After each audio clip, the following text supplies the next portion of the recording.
बोलिए सदगुरु भगवान की जय, सांचे दरबार की जय, उमापति महादेव जी की जय, मां अंबिका भवानी की जय, श्री कृष्ण बलदेव जी की जय।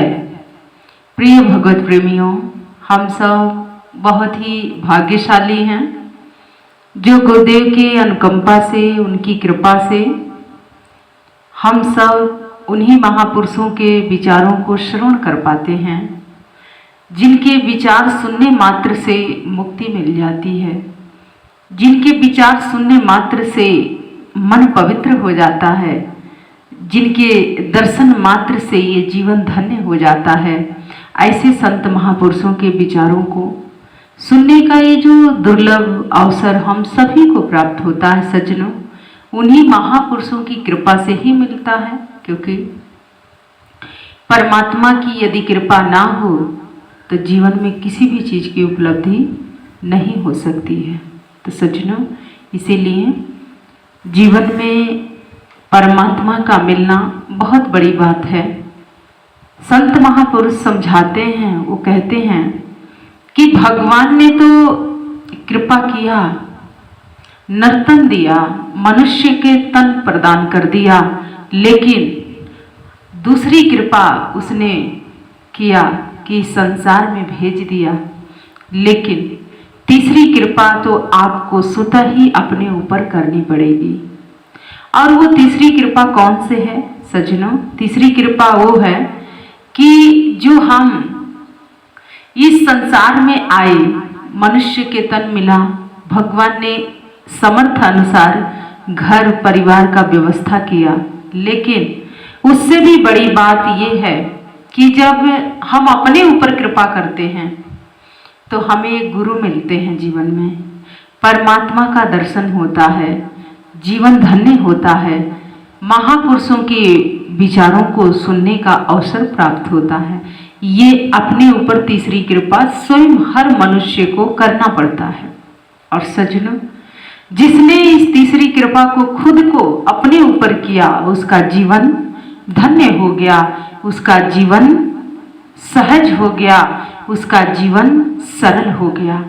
सज्जनों, आप सभी जानते हैं, देवी भागवत महापुराण में आता है, एक प्रसंग आता है, सत्यवान और सावित्री की कथा। तकरीबन हम सभी लोगों ने बहुत बार सुना होगा सत्यवान और सावित्री के। टीवी सीरियल में भी बहुत बार ये नाटक दिखाया जाता है।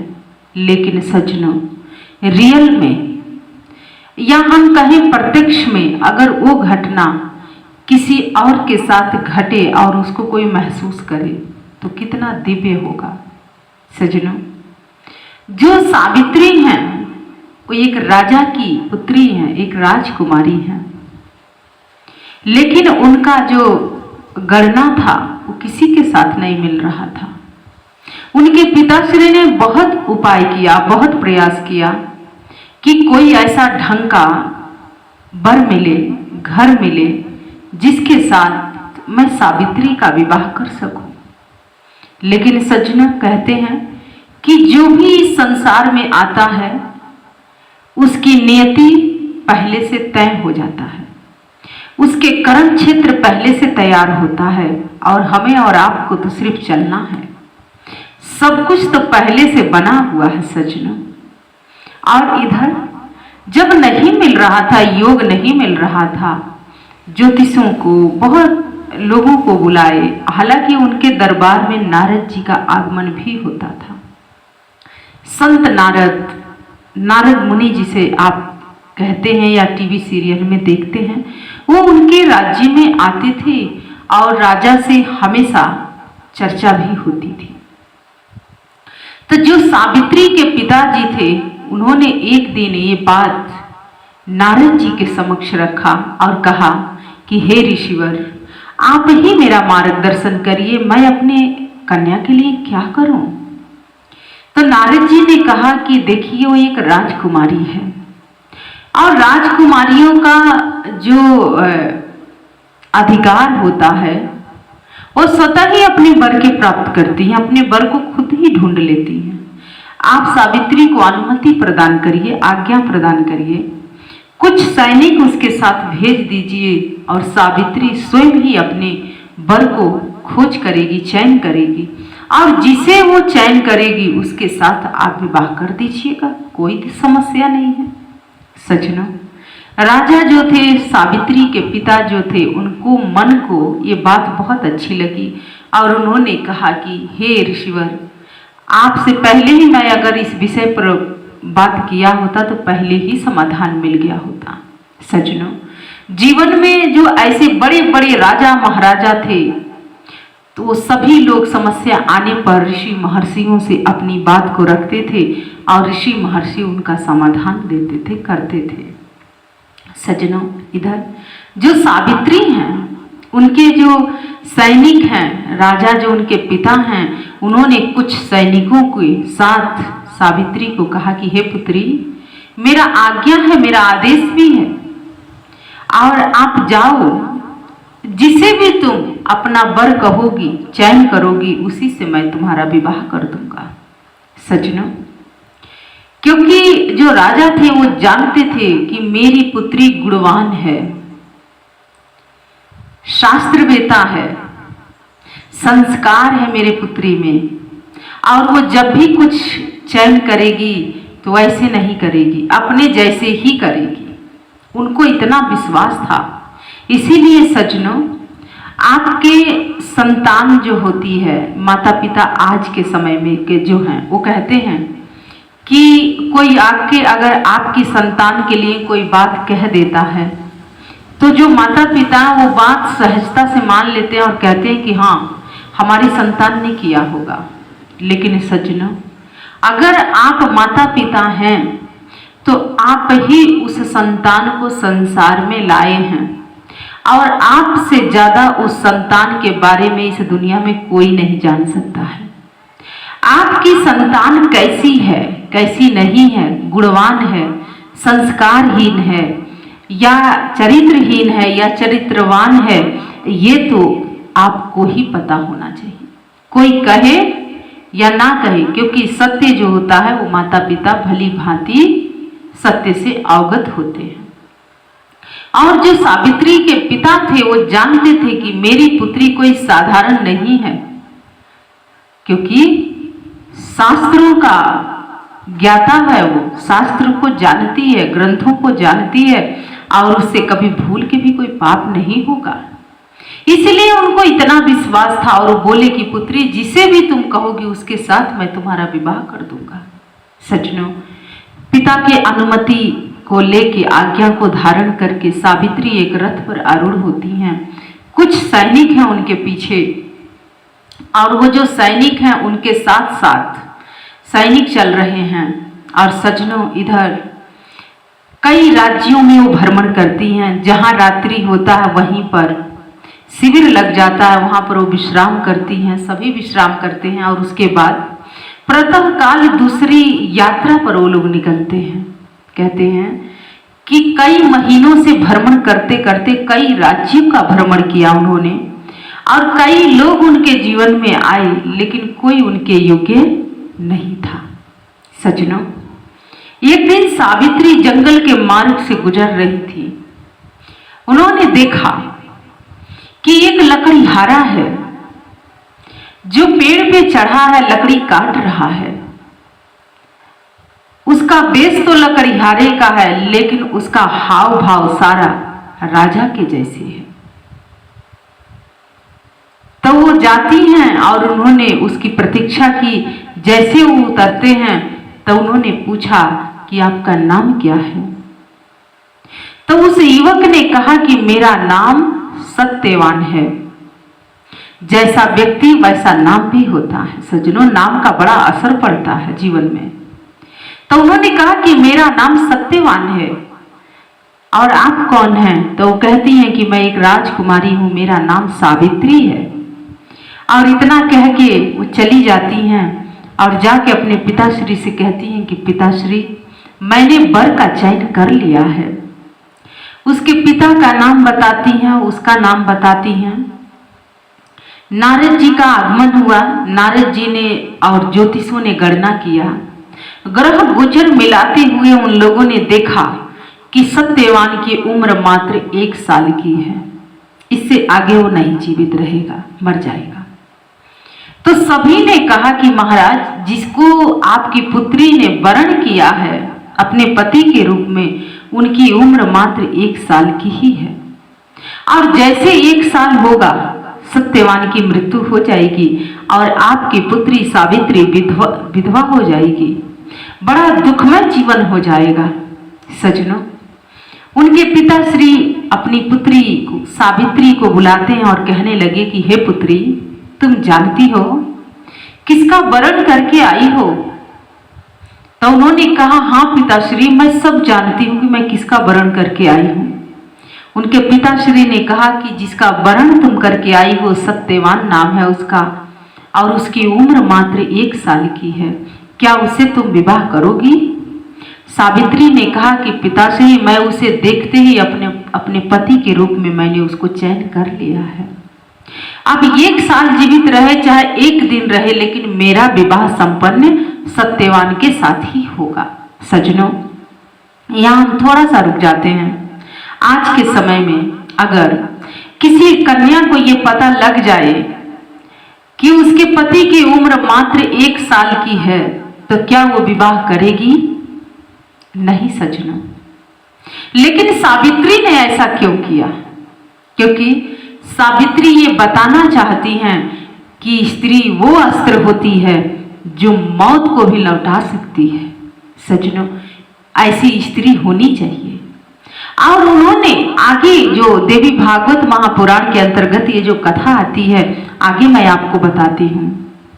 उसी सत्यवान के साथ विवाह हुआ और सत्यवान एक राजकुमार थे, लेकिन उनके माता पिता अंधे हो गए थे, और अंधे होने के वजह से जो आसपास के जो राजा थे उस राज्य पर आक्रमण कर दिए थे और राज्य छीन लिए थे।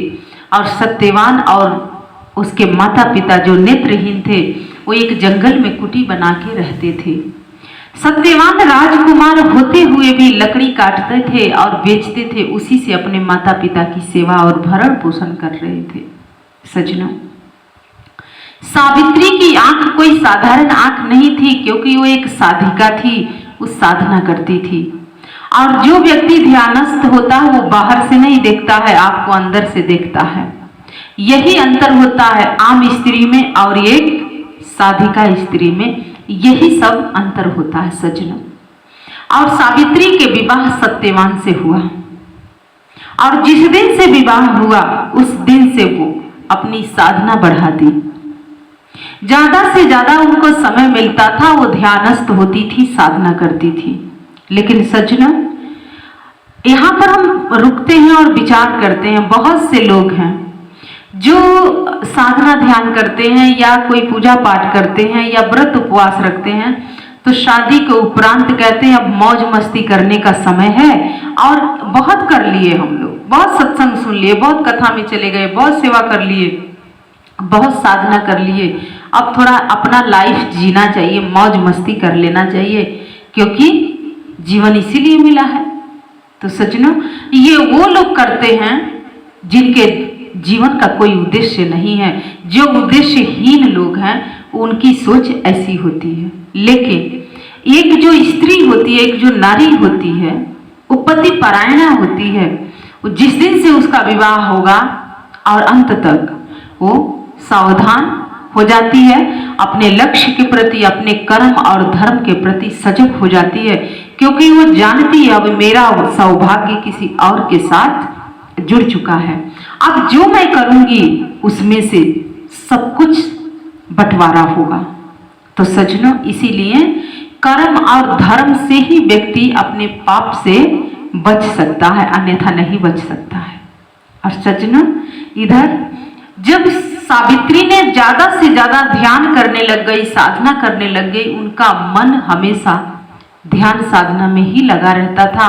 पति के सेवा करने के उपरांत, सास ससुर की सेवा करने के उपरांत, वो जब भी उनको जो भी शेष समय मिलता था वो ध्यान में वो समय व्यतीत करने लग गई। जब सत्यवान की मृत्यु मात्र 1 दिन था, 1 साल कंप्लीट होने वाला था, 1 दिन बचा था, उस दिन उन्होंने कहा कि हे, मैं भी आपके संग चलूंगी, क्योंकि आज आपके साथ मेरा जाने का मन कर रहा है।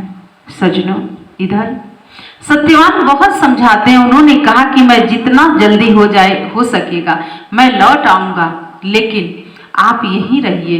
तो उन्होंने कहा कि नहीं, आज मुझे अपने साथ ले जाने से मत रोकिए। मैं आपकी आज्ञा को कभी भंग नहीं करती हूँ, लेकिन मैं आपके साथ जाना चाहती हूँ। और सज्जनों, उस दिन सावित्री अपने पति के साथ जंगल जाती हैं। और जब जंगल जाती हैं तो इधर जो सत्यवान हैं वो पेड़ पे चढ़ते हैं। और जैसे ही पेड़ पे चढ़ते हैं तो बहुत तेज से धूप थी, उस घाम के वजह से उनका सिर चकराने लगा। और जैसे चकराने लगा वैसे वो पेड़ से गिरे और नीचे आ गए। जैसे वो नीचे आते हैं तो इधर जो सावित्री हैं वो ध्यान में बैठ जाती हैं, अपने पति के शीश को अपनी गोद में रख लेती हैं और ध्यान करने लग जाती। सज्जनों, वो ध्यान में देखती हैं कि यमराज आ रहे हैं मेरे पति के प्राणों को लेने के लिए। और उन्होंने कहा कि आप मेरे पति को ऐसे नहीं ले जा सकते हैं, क्योंकि इनका शीश मेरे गोद में है और मैं एक साधिका हूं, मेरी इच्छा के बगैर आप नहीं ले जा सकते हैं। तो यमराज कहते हैं कि यही नियम है, सृष्टि का नियम यही है कि मैं अपना कार्य करूं और आप अपना कार्य करो। सावित्री कहती हैं कि ठीक है, आप ले जाओ। और उनके पति के जो प्राण था यमराज खींच लेते हैं और लेके जाते हैं। सावित्री का जो एक शरीर है वो सत्यवान के शीश उनके गोद में ही है, लेकिन उनका एक सूक्ष्म शरीर निकल जाता है सावित्री के। और जब सावित्री के सूक्ष्म शरीर निकला तो यमराज के पीछा किया। सज्जनों, जब यमराज के पीछा कर रही थी तो कुछ दूर जाने के बाद यमराज देखते हैं। उन्होंने कहा कि हे स्त्री, तुम लौट जाओ, तुम्हारे पति का जो उम्र था वो पूर्ण हो चुका है, इसके आगे अब एक भी सांस नहीं ले सकता है, इसलिए तुम जाओ।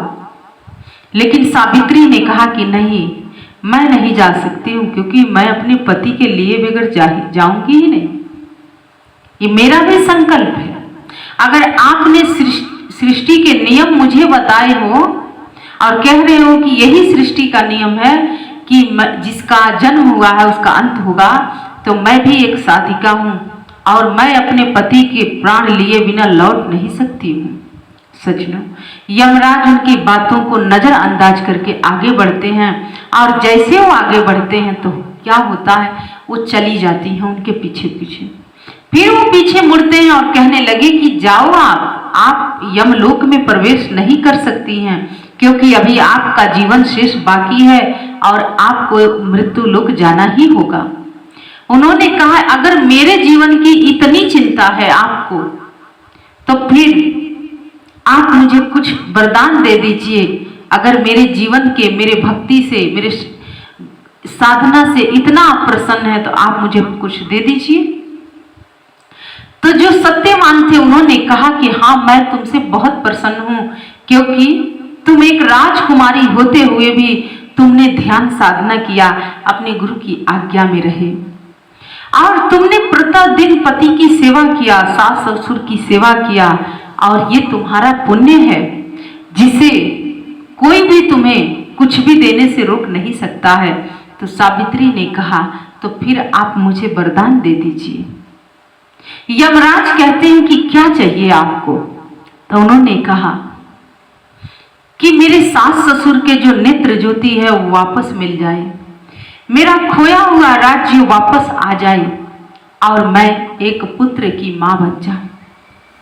जैसे यमराज ने सुना, उन्होंने शब्दों पर ध्यान नहीं दिया और उन्होंने कहा कि तथास्तु, ये तीनों चीज तुम्हें शीघ्र अति शीघ्र मिलेगा। सज्जनों, सास ससुर जो नेत्रहीन थे, नेत्र ज्योति उन्होंने वापस करवा लिया। जो राजघराना था, जो महल था, जो राजाओं ने छीन लिया था, वो भी उन्होंने वापस ले लिया और अपने पति के, अब देखिए कितने विवेकवान हैं वो कि अपने पति के प्राण को भी वो लौटाना जानती हैं। उन्होंने कहा कि आपने मुझे वरदान दे दिया, यमराज ने कहा कि हाँ, मैंने अपनी इच्छा से आपको वरदान दिया है, अब आप लौट के जा सकती हैं। सज्जनों, सावित्री कहती है कि मैं लौट के कैसे जाऊंगी? आप जानते हैं कि मैं एक पति भक्ति हूँ, पति की भक्ति की हूँ, पति की सेवा की हूँ, मेरे अंदर मेरा पति बसता है और उसके अतिरिक्त मैं किससे संतान उत्पन्न करूंगी? अरे मैं तो एक धर्म परायणा नारी हूँ, पतिव्रता नारी हूँ, तो मुझे मेरे स्वामी से ही तो मुझे संतान की प्राप्ति होगी, और आप तो मेरे स्वामी के प्राण लेके जा रहे हैं, तो मैं पुत्रों की माँ कैसे बन पाऊंगी? सज्जनों, यमराज ने कहा कि हे साधिका, आज तुम्हारे गुरु भक्ति, तुम्हारी सेवा, तुम्हारा सूझबूझ, तुम्हारा विवेक से मैं अति प्रसन्न हूँ और मैं सत्यवान के प्राण को लौटा रहा हूँ। और सज्जनों, सत्यवान के प्राण लौट आया और इधर जो सावित्री हैं, उनके जो पति देव हैं, सावित्री भी अपने शरीर के अंदर, ये जो पंचभूत शरीर है, वो सूक्ष्म जो शरीर था जो निकल के गया था, वो शरीर आके इस पंचभूत में समाहित हो गया। और उन्होंने क्या देखा कि उनके पति के हाथ हिल रहा है, पैर हिल रहा है, प्राण वापस आ गया। और सत्यवान उठ के बैठ जाते हैं और कहते हैं कि मैं बहुत देर से सो रहा हूं सावित्री। सावित्री ने कहा कि हाँ स्वामी, आप बहुत देर से सो रहे थे, लेकिन अब और नहीं सो सकते हैं, क्योंकि आपका शीश मेरे गोद में था, इसीलिए आप इतने देर तक सो पाए हैं, अब और नहीं सोना है आपको। और सज्जनों, सत्यवान और सावित्री दोनों जब लौट के आते हैं जंगल से, तो क्या देखते हैं? उनके सास ससुर के नेत्र ज्योति वापस आ चुका है, उनका राजमहल, उनको राज्य भी मिल चुका है। और सावित्री और सत्यवान के भव्य स्वागत हुआ, और दोनों अपने जो सावित्री हैं और सत्यवान हैं, अपने माता पिता के चरणों में प्रणाम करते हैं, आशीर्वाद लेते हैं। तो सज्जनों, बहुत से लोग कहते हैं सत्संग सुन के क्या मिलता है, सेवा करके क्या मिलता है?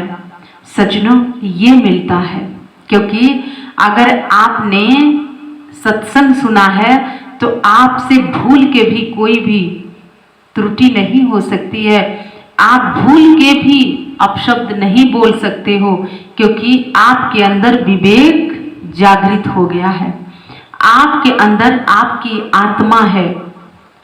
अगर आपने सेवा किया है तो आपसे आपका पुण्य कोई छीन नहीं सकता है, जो नहीं मिला है वो भी आपको समय दिलवा देगा।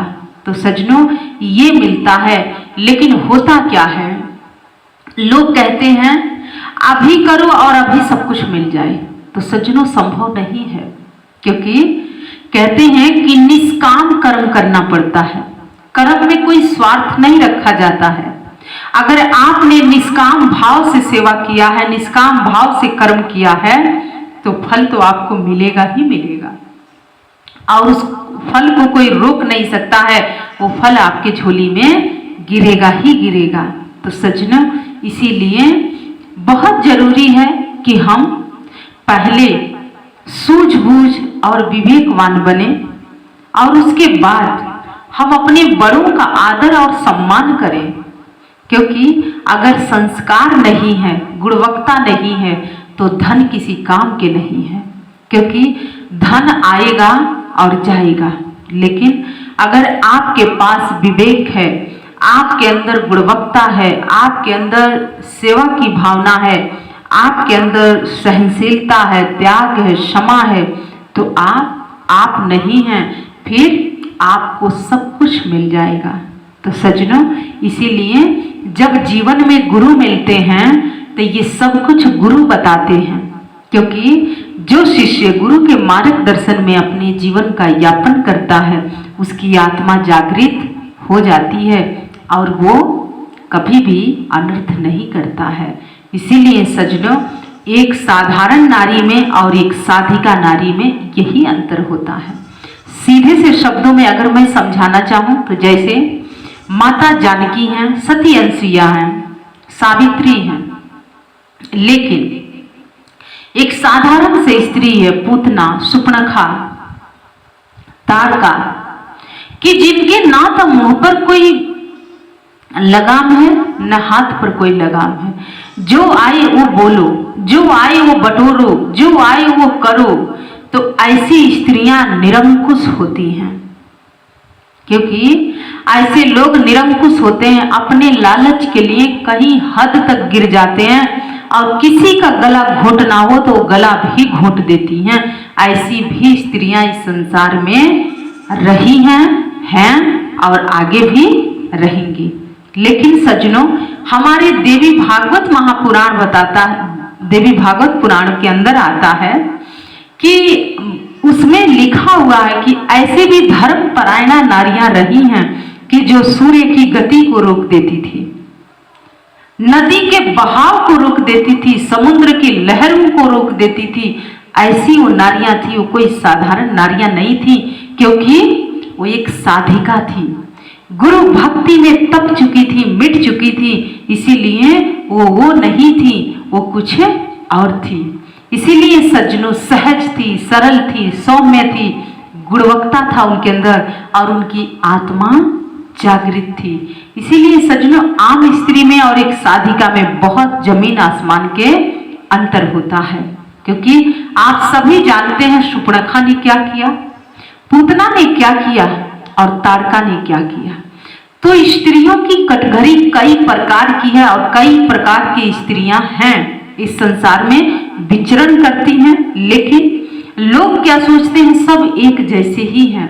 लेकिन सज्जनों, सब एक जैसे नहीं होते हैं, क्योंकि सबको एक तराजू में तौलना ठीक नहीं होता है। क्योंकि पुरुषों में भी कई ऐसे पुरुष हैं जो निरंकुश होते हैं, क्योंकि उनकी पढ़ाई लिखाई भी बहुत बढ़िया होती है, पहनाव ओढ़ाव भी बहुत अच्छा रहता है, लेकिन मुंह के ऐसे बिगड़े होते हैं कि आप उन्हें समझने में भी, आप सोचने में भी हैरान हो जाएंगे कि क्या ये व्यक्ति ऐसा भी कर सकता है, ऐसा भी बोल सकता है। तो सज्जनों, ऊपर से मत देखिएगा, नीचे से देखिएगा, अंदर से देखिएगा, क्योंकि बाहर तो व्यक्ति कुछ है लेकिन अंदर कुछ है। इसीलिए सूझबूझ और सोच विचार के किसी से मिलना, किसी से जुलना, किसी से कुछ कहना। कहते हैं सावधानी हटी तो दुर्घटना घटी। जब आप अपने मन के अधीन होते हैं तभी दुर्घटना आपके जीवन में घटती है। लेकिन आप अगर ध्यान साधना करते हैं, सेवा करते हैं, तो आपसे ऐसी कोई भी दुर्घटना नहीं घटेगी, क्योंकि आपसे जब भी होगा इस संसार में अच्छा कार्य होगा। तो सज्जनों, आज हम देवी भागवत महापुराण में जो ये कथा आती है सावित्री और सत्यवान के, इससे हमें यही सीखना होगा, प्रेरणा लेना होगा कि हम सावित्री जैसे नारी बने। सिर्फ अपने स्वार्थ के पूर्ति के लिए नहीं शादी ब्याह होता है, परमार्थ के लिए होता है कि आपका जीवन किसी के भले के लिए लग जाए तो उसमें कोई दुख नहीं होना चाहिए। आपका जीवन से अगर किसी और के जीवन में लाभ मिलता हो तो पहला धर्म यही है कि आप अपने परिवार में, क्योंकि जो अपने परिवार में एकता नहीं ला पाया तो वो दूसरों में क्या एकता ला सकता है। और ऐसे लोग मुंह के बड़ी लबार होते हैं, अपनी पत्नी से तो बनती नहीं है, अपनी माता पिता से तो बनती ही नहीं है, लड़ाई झगड़ा करते हैं और दूसरों को ज्ञान बांटने चलते हैं। तो ऐसे भी लोग हमसे बहुत मिलते हैं। तो हम तो यही कहते हैं कि भाई, पहले आप अपने घर में एकता ला दो, शांति ला दो, अपने जीवन में एकता ले आओ, पहले अपने जीवन में शांति लाओ, फिर आप दूसरों को कुछ कहना और समझाना। क्योंकि कहने के हकदार वही है जिसका मन शांत है, जिसके परिवार में एकता है, जो निरंकुश नहीं है, जिस पर अंकुश है। लेकिन ये निरंकुश बहुत ज्ञान बांटते हैं लोग, चाहे स्त्री हो चाहे पुरुष, दूसरों को बहुत ज्ञान बांटते हैं, लेकिन न अपने बच्चों में कोई तालमेल मिलता है, न पत्नी से तालमेल मिलता है, न बहन से तालमेल मिलता है। और ऐसे लोग बहुत ज्ञान बांटते हैं। तो इसीलिए ये मेरे जीवन का अनुभव रहा जो आज मैं आपसे कह रही हूँ। ऐसे लोगों से बच के रहिएगा आप लोग, क्योंकि ऐसे ही लोग बाहर कुछ हैं अंदर कुछ हैं, क्योंकि इनको हर कोई समझ नहीं पाता है। तो सज्जनों, इन लोगों को समझने के लिए आप पहले इनकी सारी बात सुनिए, फिर आप इनको समझ पाएंगे। तो सज्जनों, इसीलिए सावित्री गुणवत्ता था उनके अंदर, शास्त्रों का ज्ञाता थी, मर्मज्ञ थी, वो गुरु की सेवा की थी, ध्यान साधना उन्होंने अपने जीवन में उसके लिए समय निकाला था, पिता के आज्ञाकारी पुत्री थी, इसीलिए वो सब कुछ उनके लिए संभव था, असंभव कुछ भी नहीं था। तो सज्जनों, किसी के नकल करने से पहले अकल लगाना बहुत जरूरी होता है, और यहीं पर लोग चूक जाते हैं, नकल करते हैं पर अकल का इस्तेमाल नहीं कर पाते हैं। तो सज्जनों, आज हमें सावित्री और सत्यवान से प्रेरणा लेना होगा कि हम सभी ऐसे बने। पुरुषों को भी मैं कहूंगी कि आप सत्यवान जैसे बनिए, और महिलाओं से भी मैं कहूंगी कि आप सावित्री जैसे पति परायणा बनिए, और आप नहीं रहेंगी फिर कुछ और रहेंगी। तो सज्जनों, यही कुछ भाव था जो आपके समक्ष लेके हम उपस्थित हुए थे। उन्हीं महापुरुषों के विचार हैं जो वेद पुराणों ग्रंथों में हैं। और आइए, मैं इन्हीं विचारों के साथ आप सभी से आग्रह करते हैं कि जैसे सावित्री सत्यवान को लाती हैं, ऐसे हम सभी नारियां, जो भी स्त्रियां हैं, जो पति परायणा हैं, उनके पति के ऊपर कभी कोई आपत्ति और दुख ना आए।